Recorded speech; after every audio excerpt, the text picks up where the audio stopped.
Друзья, приветствую вас на канале, посвященном погоде рынка недвижимости Украины. Сегодня мы с вами будем говорить о рынке жилой недвижимости города Киева. Будем, друзья, подводить итоги прошедшего уже августа месяца 2025 года. Ну и, конечно же, традиционно, друзья, мы будем говорить о недвижимости через призму цифр. То есть поговорим, сколько стоила недвижимость жилая на первичном рынке, на вторичном рынке. Также в середине видео я покажу, что произошло с жилой недвижимостью на протяжении всего времени войны, то есть это больше 3 лет период исследования будет. Также, друзья, мы посмотрим, что произошло в долгосрочной перспективе или будет происходить. Поговорим о тенденциях в конце видео. Ну, в общем, я думаю, что будет достаточно много интересного материала, да, и я еще расскажу вам о инвестиционной привлекательности недвижимости в городе Киеве. Друзья, смотрим подготовленный мною материал через призму времени и цифр. Постараемся совместно с вами разобраться с процессами, которые я наблюдал на рынке жилой недвижимости города Киева, благодаря статистическим данным, которые мне любезно предоставляет компания Алим Консалтинг. Итак, друзья, перед вами карта центральной части Украины, и сейчас мы будем говорить о рынке жилой недвижимости города Киева. Расскажу, как пользоваться данной информацией. Перед вами легенда карты, это тезисные, ну, поговорим тезисно о основных показателях, которые характеризуют состояние рынка недвижимости на конец августа 2025 года. Итак, население, друзья, довоенное 2 миллиона 950 тысяч человек проживало в городе Киеве постоянно. Сейчас я предполагаю, что больше. Почему? Потому что, ну, визуально я вижу, что больше машин стало, так сказать, с некиевскими номерами, больше людей в метро и в транспорте также. Ваши, так сказать, на эту тему соображения, кто живет в Киеве, смотрит меня, напишите, будет интересно. Количество предложений, друзья, это квартиры, жилые, первичный, вторичный рынок, которые были выставлены для продажи в августе месяце 2025 года. Видим 66 300 объектов жилой недвижимости было выставлено на продажу, что на 0,3% меньше, чем это было в июле месяце. Следующий показатель стоимостной социальное жилье. Я буду говорить только в процентном соотношении, что произошло за месяц. Рост плюс 0,19%. Квартиры эконом-комфорт, бизнес-класс, друзья, это тоже вторичный рынок. Рост плюс 0,14% за месяц. Средняя аренда, здесь и однокомнатные, и двухкомнатные, и трехкомнатные в целом по городу Киеву. Единственное, что период сравнения у нас будет первый квартал, март, будем сравнивать с июнем, со вторым кварталом, потому что это долгосрочная аренда, отслеживать помесячно, ну, нет смысла. Видим, что аренда выросла на 1,85% за квартал. То есть, ну, это достаточно много, 2%. Первичный рынок, друзья. Первичный рынок показал нам также рост плюс 0,38%. Первичный рынок квартиры комфорт бизнес-класс показали рост плюс 0,31% за месяц. Ну и первичный рынок квартиры элитного класса подорожали на 0,38%. Друзья, напомню вам, я занимаюсь научными исследованиями и, естественно, в своих обзорах использую или в исследованиях использую научную методологию. То есть это метод статистического анализа. Вы видите, как я с помощью цифр рассуждаю о процессах, которые наблюдаю. Да? Также применяю метод классификации, то есть я классифицирую рынок недвижимости по классам. И на примере давайте первичного рынка квартиры элитного класса вот сравним просто с квартирами, которые эконом-класс. Эконом-класс у нас $798 за квадратный метр, а элитный класс $2906 за квадратный метр. Ну, можете посчитать, во сколько раз отличается стоимость квадратного метра на рынке жилой недвижимости, но уже разных классов. Друзья, поэтому обращайте внимание, когда смотрите подобные видео, если эксперт вам рассказывает, или аналитик, или не знаю, может быть там кто-то еще, юристы, кстати, очень любят, и экономисты сейчас на эту тему говорить, но при этом не ссылается на статистические данные о состоянии рынка недвижимости, то, скорее всего, этот человек решил вас, так сказать, о чем-то вам рассказать, но только не о рынке недвижимости, или просто развеселить. Переходим к следующему слайду. Здесь более декомпозировано, подробно будем разбирать, что произошло на рынке жилой недвижимости, класс социальное жилье. Перед вами карта города Киева в разрезе 10 административных районов. Друзья, что бросается в глаза, что наибольше всего за период 1 месяц подорожала недвижимость в Деснянском районе на 0,24%. Вы увидели, да? И меньше всего подорожала недвижимость за месяц в Печерском районе, плюс 0,12%. Переходим к следующему слайду. Здесь мы очень кратко поговорим о рынке аренды. Красная строка внизу. Это средняя аренда одной, двух, трехкомнатной квартиры и выше. Ну так, по цифрам, наверное, вам ничего не скажет, потому что это обобщенные данные. А вот что произошло конкретно за один квартал, потому что период сравнения у нас был первый квартал, мы сравнивали с вторым кварталом, вверху вы можете увидеть. Это рост на 1,85% за квартал, друзья. Ну, можно округлить до 2%. То есть, в принципе, друзья, вот аренда, она нам еще показывает, знаете что, реальную инфляцию, которая происходит. А инфляция, кто не помнит, да, это когда стоимость национальной единицы или гривны, денежной единицы обесценивается по отношению к ну, к доллару, да, здесь в долларах у нас, поэтому говорим о долларе. Естественно, за обесцененную гривну можно все меньше, меньше купить товаров и услуг. Вот аренда это как раз из этой, так сказать, области, да, то есть все дорожает, жизнь дорожает, ну и аренда нам примерно показывает, если 2% у нас получается инфляция за квартал, умножаем на 4, сколько у нас квартала, да, ну вот это еще по-божески 8% инфляция, то есть на самом деле она гораздо больше, но в целом вот это где-то примерно очень похоже на правду. Друзья, дальше следующий слайд. Здесь мы будем говорить о том, что произошло с рынком жилой недвижимости на протяжении всего периода войны.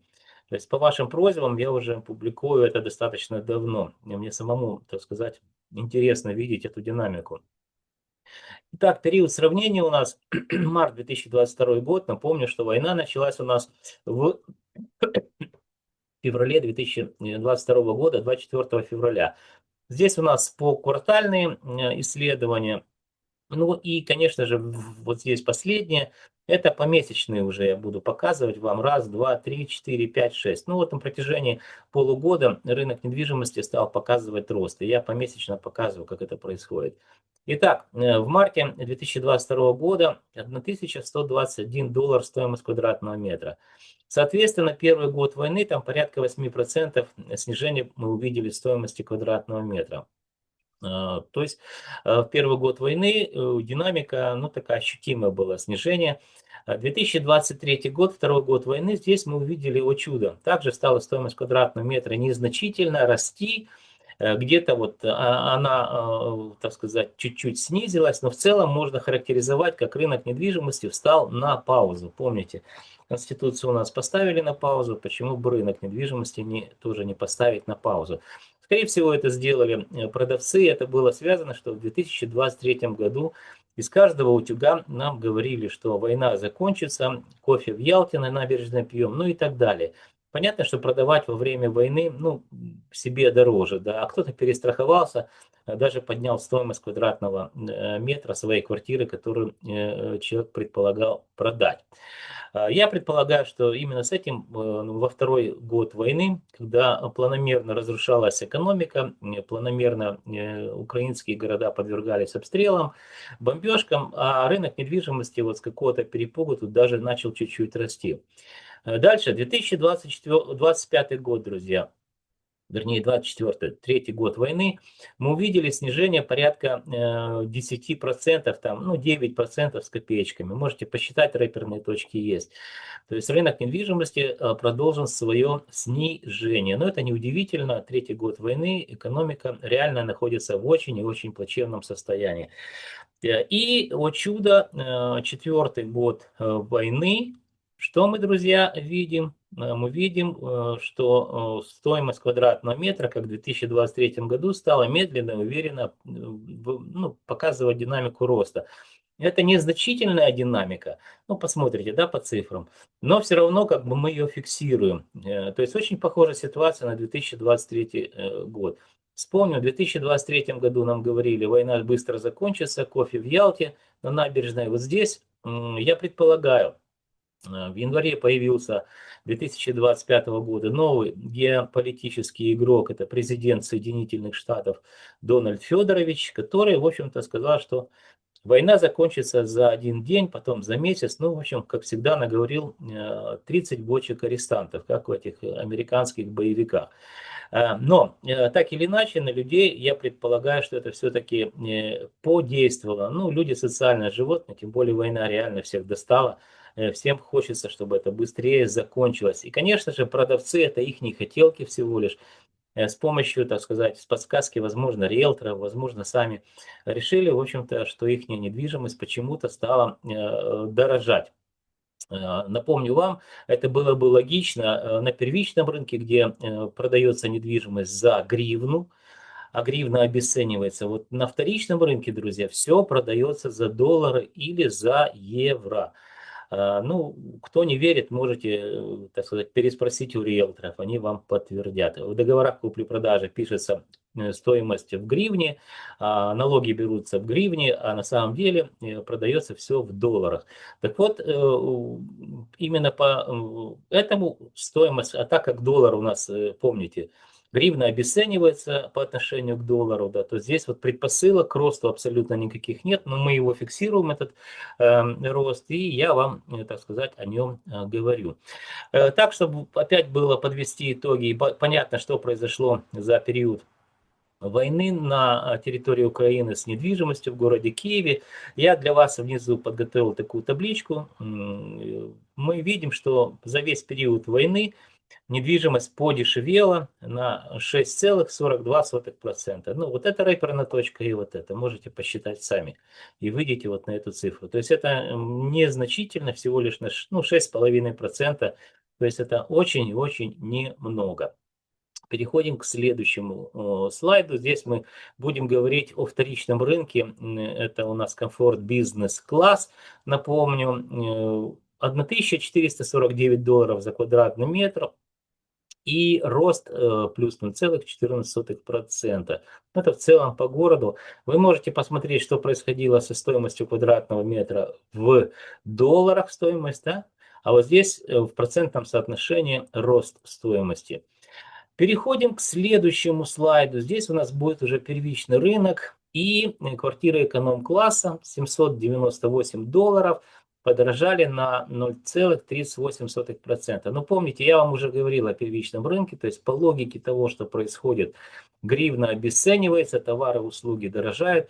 Здесь по логике и должен быть рост. Почему? Потому что это еще не построенная недвижимость, материалы строительные дорожают, рабочая сила дорожает, ну и так далее. Энергоносители дорожают. Все это входит в стоимость недвижимости, которая будет построена. Естественно, здесь мы должны наблюдать закономерный рост. Переходим к следующему слайду. Здесь мы будем говорить о первичном рынке комфорт бизнес-класс. Уже 1604 доллара за квадратный метр. Но почувствовали, как сильно отличается стоимость. И рост плюс 0,31% за месяц. Также можете посмотреть стоимость квадратного метра в абсолютных цифрах, увидите, и в процентном соотношении рост стоимости квадратного метра за месяц. Следующий слайд, первичный рынок, элитный класс. Видим, что только лишь в 3 административных районах, это Голосеевский, центральная часть, Печерский, Липки, Шевченковский, центральная часть, строятся квартиры данного класса. И в зависимости от географии очень сильно меняется стоимость квадратного метра и различается. Можете сами прочитать. Но в целом, еще раз повторимся, это $2906 в целом по городу, стоимость квадратного метра и рост плюс 0,38%. Друзья, следующий слайд посвящен традиционно тенденциям длиною в 1 год. Период сравнения у нас видим август 2024 год, это $1065 стоимость квадратного метра и $1049 стоимость квадратного метра в августе 2025 года.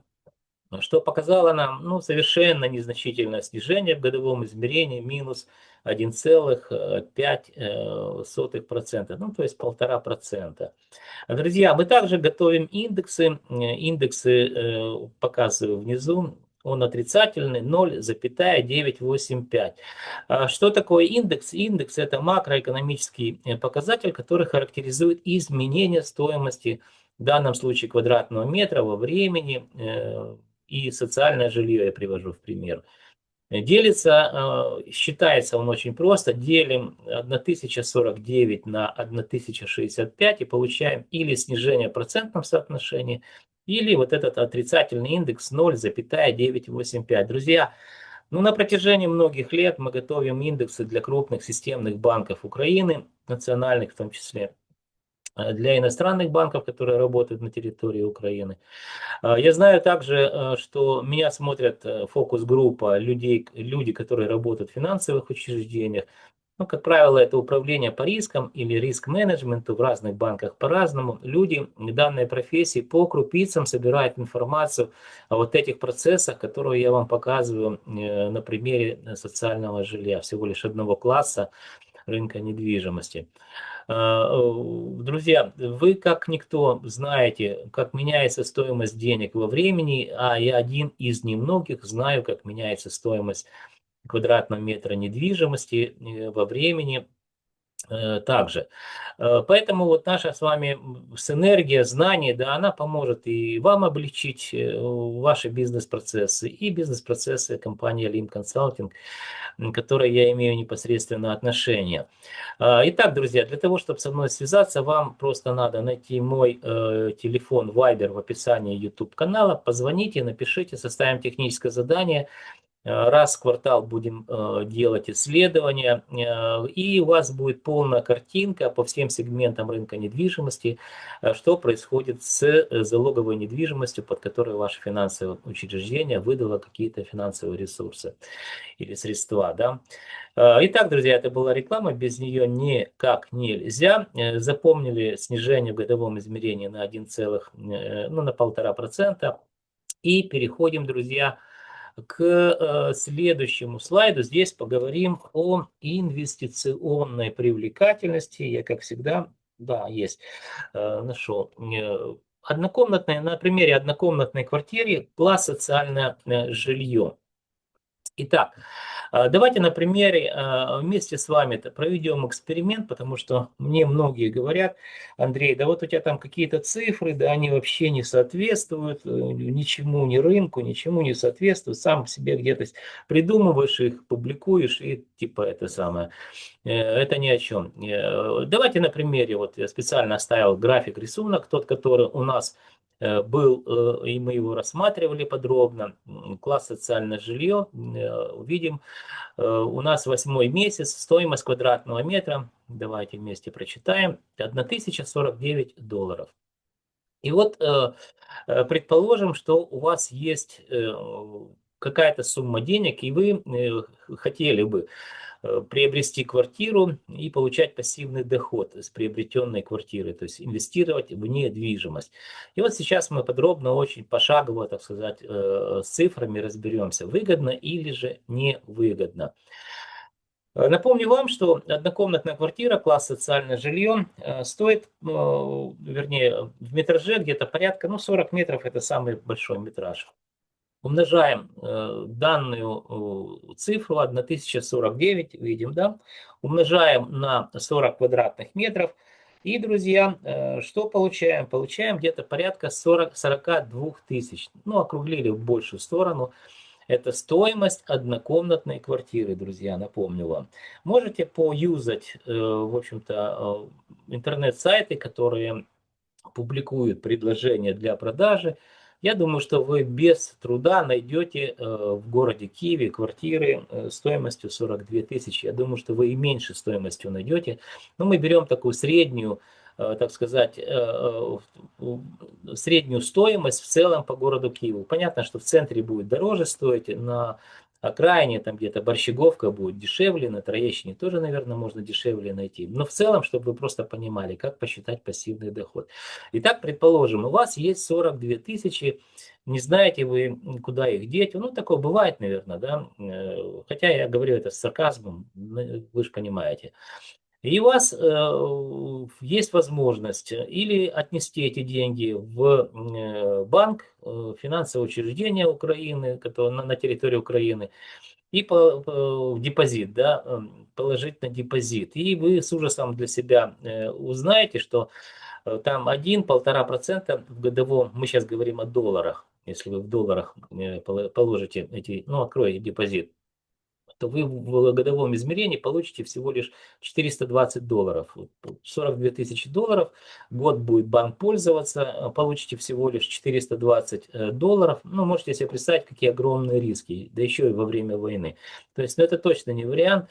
Поэтому второй, как из вариантов, не, ну можно это деньги прогулять в казино, там говорят сейчас, если смотреть марафон, то это очень как бы выгодно, ну такое вот оболванивание людей, да, как Буратино посадил 5 сольдов в землю и получил дерево с множеством сольда. Но это опять тоже я говорю как оно, с сарказмом, друзья, потому что век информационных вот этих всевозможных моментов, которые оболванивают людей, но очень сложно говорить, сохраняя полную серьезность. Итак, мы предполагаем, что вы решили приобрести недвижимость, однокомнатную квартиру за 42 тысячи. Давайте попробуем с вами посчитать, какой пассивный доход вы будете получать. Ну, во-первых, да, мы за сколько можем сдать данную квартиру? Давайте я посмотрю, я себе здесь выписал, сделал выборку. В среднем такая квартира будет сдаваться за 220 долларов в месяц. Умножаем 220, ну вот 220 долларов, помните, да?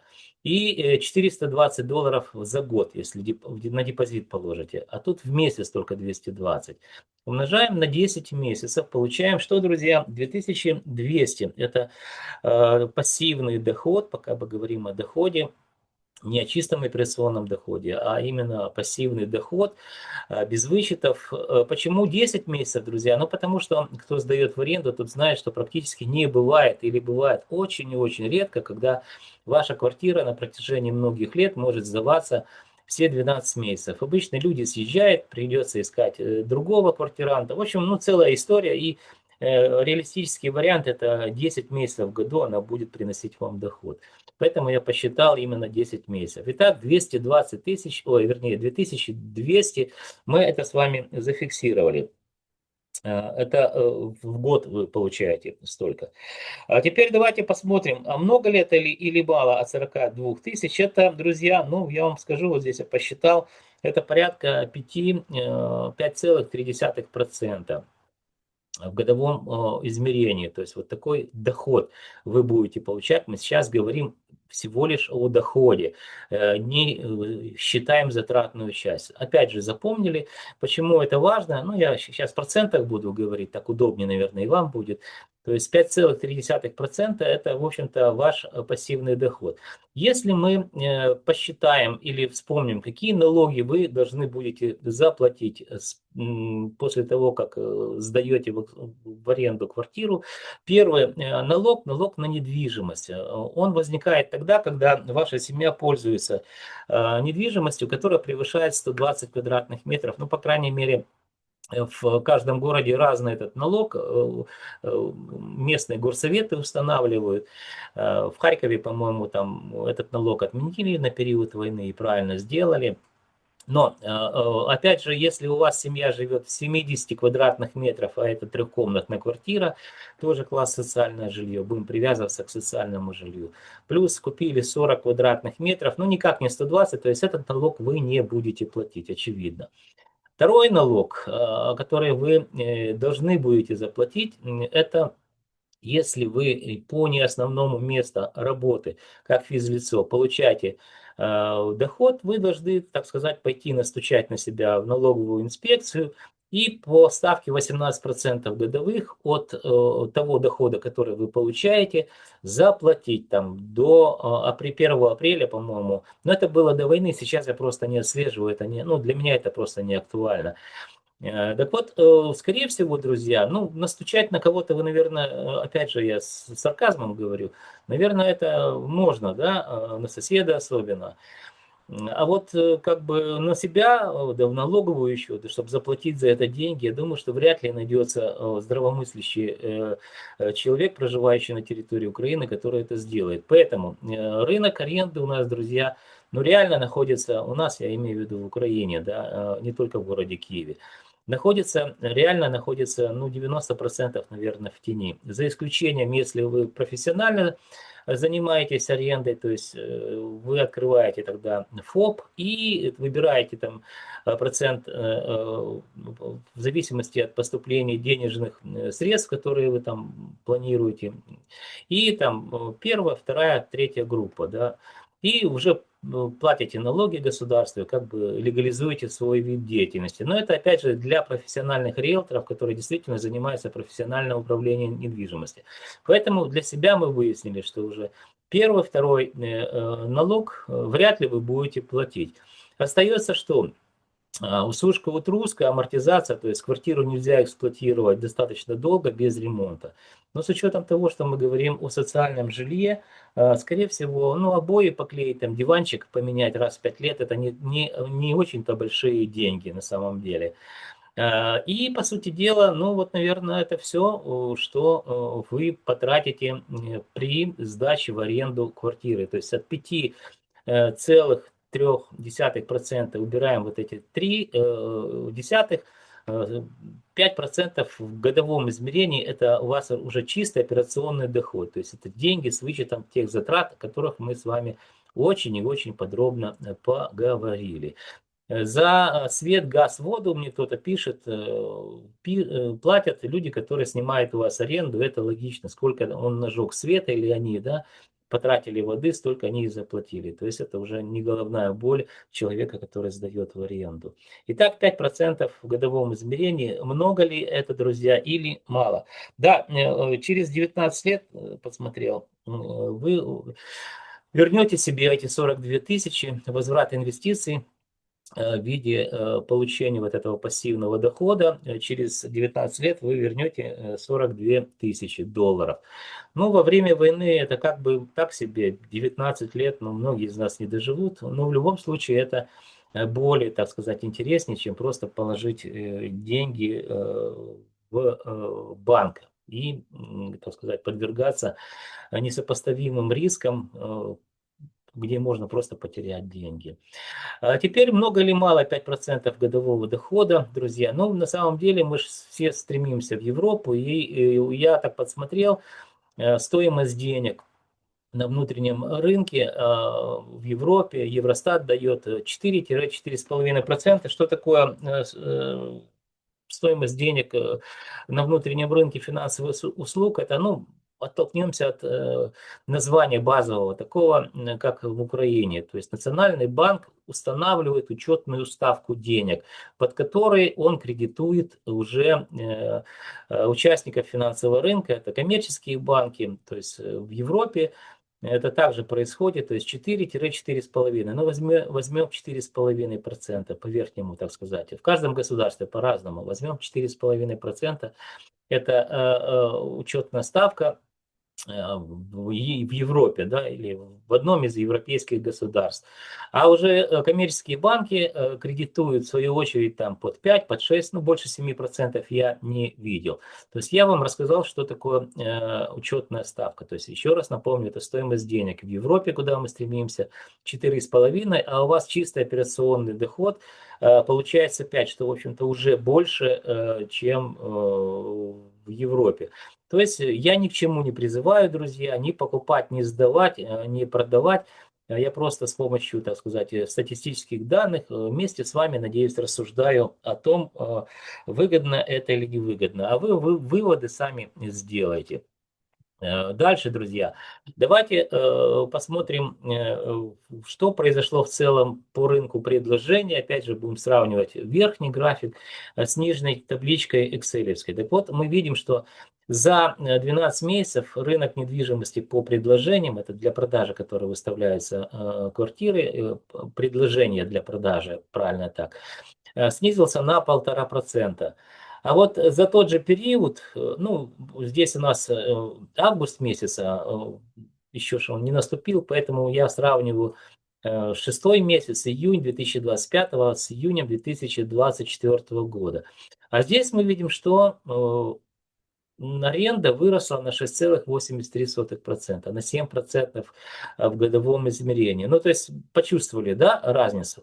То есть если здесь при продаже вы в любом случае будете выставлять рыночную стоимость, и скорее всего это будет чуть-чуть ниже рынка для того, чтобы продать, потому что продавцов много, а покупателей нет, то вот аренда себе очень даже неплохо чувствует. За год мы видим почти 7% рост аренды по жилой недвижимости данного класса жилья. Ну, надеюсь, очень подробно объяснил вам, что все-таки происходит с рынком предложений и с рынком аренды. И выгодно, невыгодно покупать, продавать, или выгодно покупать и сдавать в аренду. Следующий, друзья, слайд. Здесь очень быстро поговорим о первичном рынке, что произошло с первичным рынком. Мы видим количество сданных в эксплуатацию квартир в 2021 году, и я сравниваю с 2024 годом. В целом по Украине снижение на 33%, то есть первичный рынок стал меньше сдавать в эксплуатацию, или компании-застройщики на первичном рынке стали строить меньше и сдавать в эксплуатацию квартир. Конкретно город Киев, давайте, на 29,8% меньше стала сдаваться в эксплуатацию квартира, а по Киевской области и того почти на 42% меньше стало сдаваться в эксплуатацию квартир. То есть мы сейчас говорим о показателях, которые характеризуют состояние рынка недвижимости. Очень важный показатель — количество сдаваемого в эксплуатацию недвижимости, да, ну, на первичный рынок рано или поздно становится, когда его сдают в эксплуатацию, вторичным рынком. То есть это очень важный показатель. Следующий показатель, который очень важен, да, количество предложений на рынке, которое медленно, уверенно во время войны увеличивается, то есть желающих продать больше, чем желающих купить. Ну, это тоже понятно.